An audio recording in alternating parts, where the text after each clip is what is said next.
नमस्कार दोस्तों, आइए जानते हैं उत्तर प्रदेश की तमाम 25 बड़ी खबरों को, जिनमें हम बात करेंगे सीएम योगी के द्वारा 10 बड़ी घोषणा की किसानों के कर्ज माफ की, बेरोजगार युवाओं को नौकरी की खबरों को जानने से पहले वीडियो को लाइक नहीं किया है तो लाइक कर दीजिए और चैनल को सब्सक्राइब कर लीजिए। वीडियो कौन से जिले से देख रहे हैं कमेंट में जरूर बताएं। यूपी में लाखों किसानों को होली गिफ्ट, योगी सरकार ने गेहूं का खरीद मूल्य बढ़ाया, बलिया में खुलेगा medical college. Noida greater Noida में महंगे होंगे फ्लैट प्लॉट, किसानों को मिलेगा 1.5 गुना मुआवजा। नेता प्रतिपक्ष सहित विपक्ष के सदस्यों को रिफ्रेशर कोर्स कराया जाए, केंद्रीय मंत्री जेपी नड्डा। बांके बिहारी मंदिर में होली का अद्भुत दृश्य, सोने चांदी की पिचकारी से बरस रहा रंग। विराट कोहली के लिए खास रही चैंपियंस ट्रॉफी, सेमीफाइनल में संकट मोचक बनकर चमके। महाकुंभ का पवित्र गंगाजल पहुंचेगा, घर घर सरकार दिखाएगी कुंभ का वीडियो। 64 साल बाद रमजान के जुमा पर होली, योगी बोले नमाज पढ़ने मस्जिद जाना जरूरी नहीं। ग्रामीणों की बदलती दिनचर्या, मनोरंजन में बढ़ी रुचि, सामुदायिक मेल जोल में निवेश किए गए समय में आई। प्रेमानंद महाराज के भक्तों के लिए बड़ा झटका, रात वाली पदयात्रा यात्रा फिर बंद। न्यूयॉर्क जा रही एयर इंडिया की उड़ान में बम की धमकी, मुंबई वापस लौटा विमान। यूपी में फिर बदलेगी मिलों की तस्वीर, कानपुर फतेहपुर से लेकर बुलंदशहर तक कताई मिल पर कैबिनेट का बड़ा फैसला। गाजियाबाद में टीने 1590 रहा हरी मटर का भाव, प्रयागराज में 615 के रेट पर बिकी फूल गोभी। लाड़की बहनों को बड़ा झटका, अजित पवार बोले मैंने 2100 रुपए देने की बात कभी नहीं कही। आमू के प्रो वाइस चांसलर बने प्रो मोहम्मद मोहसिन खान, जानिए कौन हैं। मौसम दिखाएगा उग्र रूप, इन राज्यों में अगले 6 दिनों तक होगी भीषण बारिश। मंत्रिमंडल बदलाव से बेचैनी, सीएम और मोदी की मुलाकात से मंत्रियों में डर का माहौल। खुशखबरी, सस्ती हो गई शाकाहारी थाली, नॉनवेज खाने वालों को जेब करनी होगी ढीली। यूपी के इस जिले में 4 लाख लोगों को 31, जल्द कर लें यह काम। यूपी में 2 साल बाद फिर शुरू होगी ये योजना, गरीब परिवारों को मिलेंगे 20 रुपए। यूपी में शुरू होगा एक और राजकीय कृषि महाविद्यालय, नए सत्र से होगी पढ़ाई, जाने खास बातें। एक्सप्रेसवे की तुलना में एक्सेस कंट्रोल हाईवे ज्यादा क्यों बनाए जा रहे हैं, जाने दोनों का अंतर। योगी कैबिनेट ने किसानों को होली पर दिया बड़ा तोहफा, गेहूं खरीद से सर्किल रेट तक बड़े फैसले। नोएडा इंटरनेशनल एयरपोर्ट से इंटरनेशनल फ्लाइट की उड़ान 17 अप्रैल से शुरू होगी या नहीं, इस पर आज फैसला हो जाएगा। सीएम योगी लखनऊ में अधिकारियों के साथ बैठक करेंगे। सीएम योगी ग्रेटर नोएडा आने वाले हैं। सूत्रों की माने तो पीएम नरेंद्र मोदी जेवर एयरपोर्ट का उद्घाटन कर सकते हैं। सीएम योगी ने उन्हें आमंत्रित किया है। उधर संभल की विवादित मस्जिद मामले में आज इलाहाबाद हाईकोर्ट में अहम सुनवाई हुई। जस्टिस रोहित रंजन अग्रवाल की सिंगल बेंच मस्जिद की रंगाई पुताई मामले में सुनवाई की। उत्तर प्रदेश में तेज हवा बारिश का अलर्ट, बदलेगा यूपी के इन जिलों का मौसम, पढ़ें आईएमडी का अपडेट। उत्तर प्रदेश का मौसम लगातार बदल रहा है, आने वाले दिनों में एक बार फिर से प्रदेश के मौसम में बदलाव देखने को मिलेगा। यूपी में मौसम विभाग ने 10 मार्च के लिए बारिश का अलर्ट जारी किया है। इराक में एक्टिव पश्चिमी विक्षोभ का भारत पर भी प्रभाव पड़ सकता है, जिससे कई राज्यों में आंधी बारिश की संभावना जताई गई है। उत्तर प्रदेश में आने वाले कई दिनों के लिए बारिश का अलर्ट जारी किया गया है। इसके साथ ही तेज हवाओं से भी तापमान में कमी की संभावना जताई गई है। इसके साथ ही आने वाले दिनों में तापमान में भी बढ़ोतरी देखने को मिल सकती है। बंद पड़े कताई मिलों पर योगी कैबिनेट का बड़ा फैसला, 451 20 एकड़ भूमि यूपी सीडा को होगी हस्तांतरित। उत्तर प्रदेश सहकारी कताई मिल संघ लिमिटेड कानपुर की बंद पड़ी आधा दर्जन मिलों की 451 20 एकड़ निष्प्रयोज्य भूमि उत्तर प्रदेश राज्य औद्योगिक विकास प्राधिकरण को हस्तांतरित की जाएगी। कैबिनेट की बैठक में इस संबंध में प्रस्ताव को स्वीकृति प्रदान कर दी गई है। इसमें महमूदाबाद सीतापुर कताई मिल की 73, 2 एकड़ फतेहपुर कताई मिल की 55, 31 एकड़ मऊआइमा प्रयागराज की 85, 24 एकड़ बहादुरगंज गाजीपुर की 78, 92 एकड़ कंपिल फर्रुखाबाद की 82, 15 एकड़ और बुलंदशहर कताई मिल की 78, 56 एकड़ भूमि शामिल है।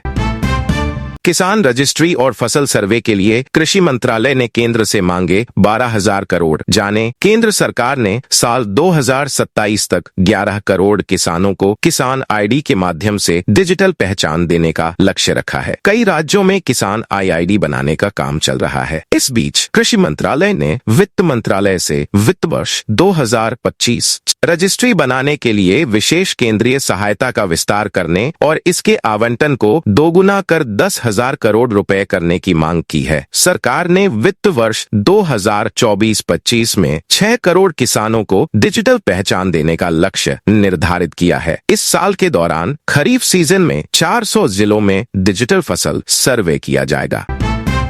संभल जामा मस्जिद की बाहर से पुताई जरूरी है या नहीं? एचसी ने एएससी से पूछा सवाल। इलाहाबाद हाई कोर्ट ने भारतीय पुरातत्व सर्वेक्षण से पूछा है कि संभल जामा मस्जिद में बाहर से पुताई की आवश्यकता है अथवा नहीं, और यदि है तो उसे बाहर से पुताई कराने में क्या परेशानी है। कोर्ट ने इस संबंध में हल्फनामा मांगा है। साथ ही राज्य सरकार को कलेक्टर व मस्जिद कमेटी के बीच वर्ष 1927 में हुए करारनामे की प्रति उपलब्ध कराने के लिए कहा है। प्रकरण में अब बुधवार 12 मार्च को फिर सुनवाई होगी। एएसआई से कहा गया है कि वह बाहर से पुताई को लेकर अपनी रिपोर्ट देंगे। इसे लेकर मस्जिद में अंदर जाने की जरूरत नहीं है।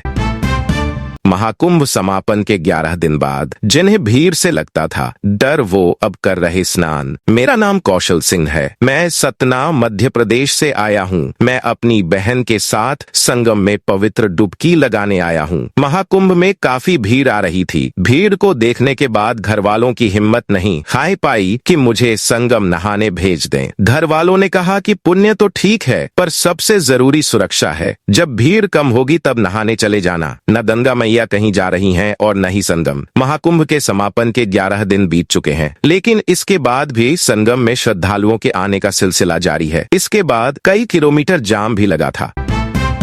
मैंने ऐसा नहीं कहा। वोटर लिस्ट के सवाल पर उलझ गए राहुल गांधी। स्पीकर ने तुरंत टोका। लोकसभा में चर्चा के दौरान नेता विपक्ष राहुल गांधी ने वोटर लिस्ट का मुद्दा उठाया। राहुल गांधी ने कहा कि पूरे देश में वोटर लिस्ट पर सवाल उठ रहे हैं, इस पर सदन में चर्चा होनी चाहिए। राहुल गांधी ने लोकसभा स्पीकर को संबोधित करते हुए कहा कि आपने सही बात बोली कि वोटर लिस्ट क्या सरकार बनाती है। इस पर स्पीकर ने नेता विपक्ष को तुरंत टोकते हुए कहा कि मैंने ऐसा नहीं कहा। इसको करेक्ट करते हुए राहुल गांधी ने कहा कि आपने बोला कि सरकार वोटर लिस्ट नहीं बनाती। नेता विपक्ष ने कहा पूरे देश में वोटर लिस्ट पर सवाल उठ रहे हैं। होली से पहले सीएम योगी ने रोडवेज कर्मियों को दी खुशखबरी। सभी कर्मचारियों को मिलेगा इंसेंटिव। करना होगा यह काम बसों के संचालन में बेहतर कार्य करने वाले चालक परिचालक को निगीद स्वर्ण प्रोत्साहन राशि दी जाएगी। होली पर्व के दौरान बसों का बेहतर संचालन करने के लिए परिवहन निगम कर्मियों को प्रोत्साहन राशि देने की घोषणा सरकार की ओर से की गई है। विभाग की ओर से एआरएम कार्यालय आदेश पहुंच गया है। इसको लेकर विभागीय अधिकारियों ने कवायद शुरू कर दी है। एआरएम काशी प्रसाद के अनुसार 8 से 18 मार्च तक प्रतिदिन 300 किलोमीटर बस चलाने वाले चालक परिचालकों को 4,000 रुपए की प्रोत्साहन राशि मिलेगी। संविदा कर्मियों के लिए यह राशि 500 रुपए निर्धारित की गई है। साहब, सभी शिक्षिकाओं को हटा दो, बर्बाद कर दिया स्कूल। प्राथमिक विद्यालय नौबरी में निलंबित हेडमास्टर रीना सिंह व उनके पति सहित मारपीट करने वाली सभी शिक्षिकाएं दोषी पाई गई हैं। इसके साथ ही स्कूल के एमडीएम का खाता ग्राम प्रधान के साथ ज्वाइंट नहीं मिला है। ग्राम प्रधान का कहना था कि साहब, सभी शिक्षिकाओं को हटा दो, इन्होंने स्कूल को बर्बाद कर दिया है। समिति ने सभी के बयान दर्ज किए हैं। पूरी रिपोर्ट जिला बेसिक शिक्षाधिकारी जितेंद्र कुमार गोंड को भेज दी है। बता दें कि प्राथमिक विद्यालय नौबरी में बीते शुक्रवार को शिक्षिकाएं भिड़ गई थीं। जमकर लाठी डंडे चले थे। वीडियो सोशल मीडिया पर वायरल हो गया था। ग्रामीण उत्तर प्रदेश में स्वच्छ भारत मिशन को मिलेगी नई ताकत, योगी सरकार ने बनाई नई नीति, जाने पूरा प्लान। ग्रामीण उत्तर प्रदेश में स्वच्छता को और अधिक मजबूती देने के उद्देश्य से प्रदेश सरकार नई नीति लेकर सामने आई है। इस नई नीति का उद्देश्य ग्राम पंचायतों की स्वच्छता से जुड़ी परिसंपत्तियों का प्रभावी संचालन और लंबे समय तक रखरखाव सुनिश्चित करना है। माना जा रहा है कि यह पहल स्वच्छ भारत मिशन के लक्ष्यों को हासिल करने में मदद करेगी। उत्तर प्रदेश सरकार ठोस और तरल अपशिष्ट प्रबंधन, प्लास्टिक कचरे प्रबंधन, फीकल स्लज प्रबंधन और गोबरधन परियोजना के तहत बायोगैस यूनिट निर्माण जैसी योजनाओं को लेकर आगे बढ़ रही है।